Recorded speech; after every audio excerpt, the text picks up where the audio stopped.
Independence Day!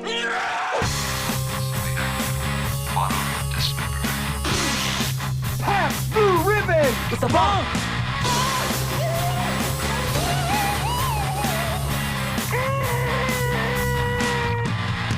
Jason was my son, and today is his birthday.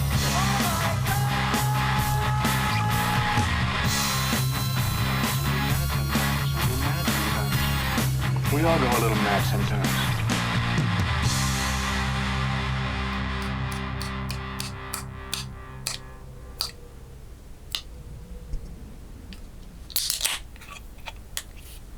Hi, BJ Mambo here. Welcome to Mambo Madness. But you're asking yourself, why a beer? Yes, this is David Lopan, Big Trouble in Little China. Figure it's appropriate because it's gonna be a magical night tonight. Tonight, my friends, we're gonna have a BJ and a story. Before we dive right into the story, make sure to like, subscribe, it's a new channel. Help us, love us, be us. So when I was a kid growing up, we had this dog, Rocky. I was telling him his name, Rocky. He was old when I was little and he couldn't really do stairs. So he always would lay at the bottom of the steps. So a memory I have of him, because I was young when we had him, was him sitting at the bottom of the stairs, looking up, and you know, like sometimes when the light hits dogs' eyes, their eyes glow. It basically made his eyes glow. So he would look up at me with, you know, with his eyes glowing.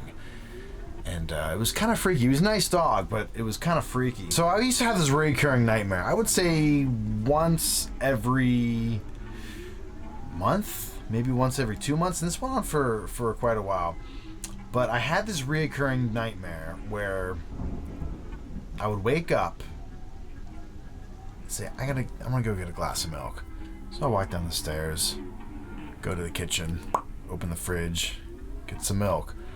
It's all very vivid. Everything was very real. It seemed just it was very crispy. So I would start drinking my milk and I would hear a noise coming from the basement.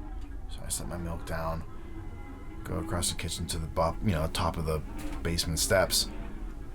And I would look down and I would see my dog Rocky, sitting there, staring up at me, eyes glowing. And then all of a sudden, bolts up the stairs, tackles me down, and then just starts kind of eating me, like taking big bites out of my arm. It was so real. Like I remember feeling like the heat, because I don't know if you ever got bit by a dog, but like the breath is very hot. You really feel the heat. It wasn't necessarily pain, but I felt it. And I would lay on the ground, laying there as he's just eating away viciously. And I was just staring at the vent on the floor. Just basically being eaten alive. And then all of a sudden, I would wake up. Dream was over. I said, Jesus. Maybe wipe a little bit of sweat, off my head. And this went on for years. The same exact dream. And here's where the story gets kind of weird and kind of creepy. More creepy than the dream, I suppose. I came home from school one day. My dad said, we had to put the dog down. It was sad, obviously, and dog lovers out there, I feel you.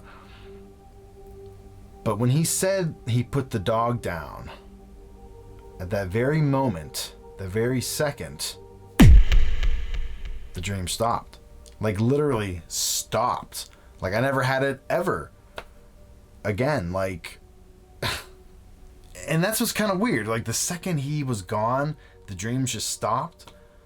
Like maybe subconsciously that makes sense a little bit, but it was kind of like freaky, man. And kind of the I don't know, man. I have semi goosebumps. It's not bad. I'm paranoid now. I'm gonna have that dream. Now that I'm talking about it, doing a video about it. All right, no, seriously, I think I'm done. Well, that wraps it up. Thanks, y'all, if you made it this far. Definitely like, comment. Again, I want to hear people's dreams. I want to hear other weird things. I can't be the only weirdo with these wackadoodle dreams. So definitely comment below. Again, subscribe if you can. It's a click. It's a little quick. It's not bad. With that said, keep on keeping on, and tell the dogs out there, oh.